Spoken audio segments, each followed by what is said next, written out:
Now I've got a little update on the 1983 Dodge. Whoops, as I'm kicking stuff. As you can see, I mean, it doesn't look bad, but it's by far not clean.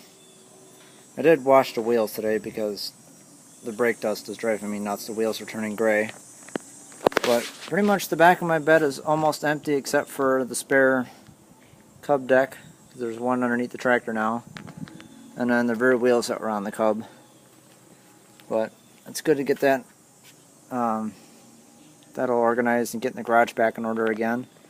For those that don't really know, then again, I've really never made a video of this truck. It is an 83 Dodge D150. Here, let me do this. It's a D150 custom, and which means it has Steelies and dog dishes, chrome mirrors, no trim on the outside, vinyl seat, rubber mats on the floor. It is an automatic. It's basically just your average bare bones truck with my added clock because I don't feel like looking at my watch while I'm driving. It has the old-fashioned, I say old-fashioned, but the round center steering wheel. A lot of the newer trucks from like 81 and newer, they have the trapezoid center with shorter spokes, but I personally like this wheel better. I added the under dash gauges and the tack, but it's been a good truck. It's been running good for the most part. Let's see if I can get the hood open one-handed.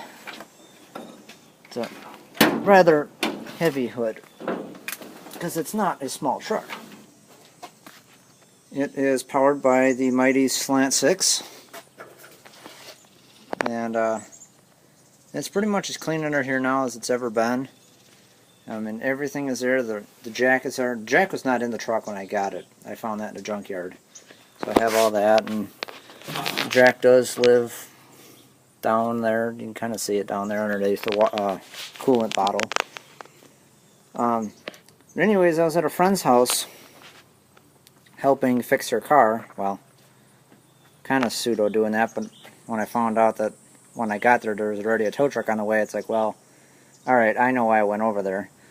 But anyways, I went to go start up my truck and move it, and it was doing a lot like the Corvette would when it was warmer. It would crank and crank and crank, and then it just would not want to fire. You keep pumping the gas pedal, and then it would keep on cranking and cranking and cranking, and then it would eventually fire. And then my uncle said that he replaced the plugs and wires on the Corvette, and it ran much better. So what did I do? Bought the cheapest set of wires I could, which is good old AutoZone, really.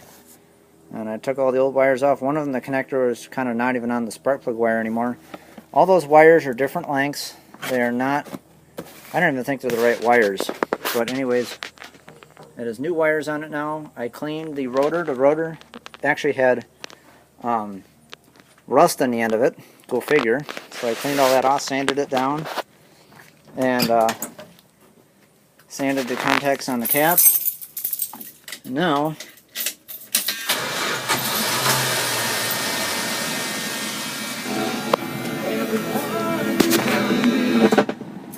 alright, it's a little cold.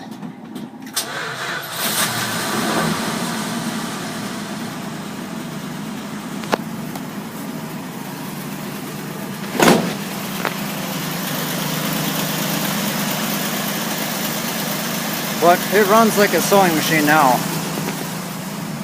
And it also has a new muffler on the truck, because the original one, here's the original muffler that was on it.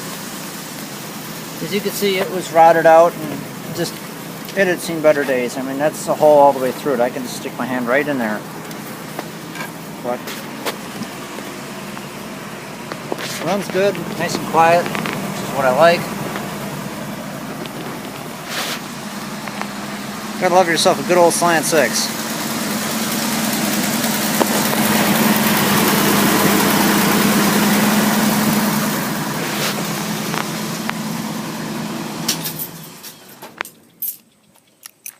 Yeah, so I figured I'd give you guys a little update on the 83 Dodge.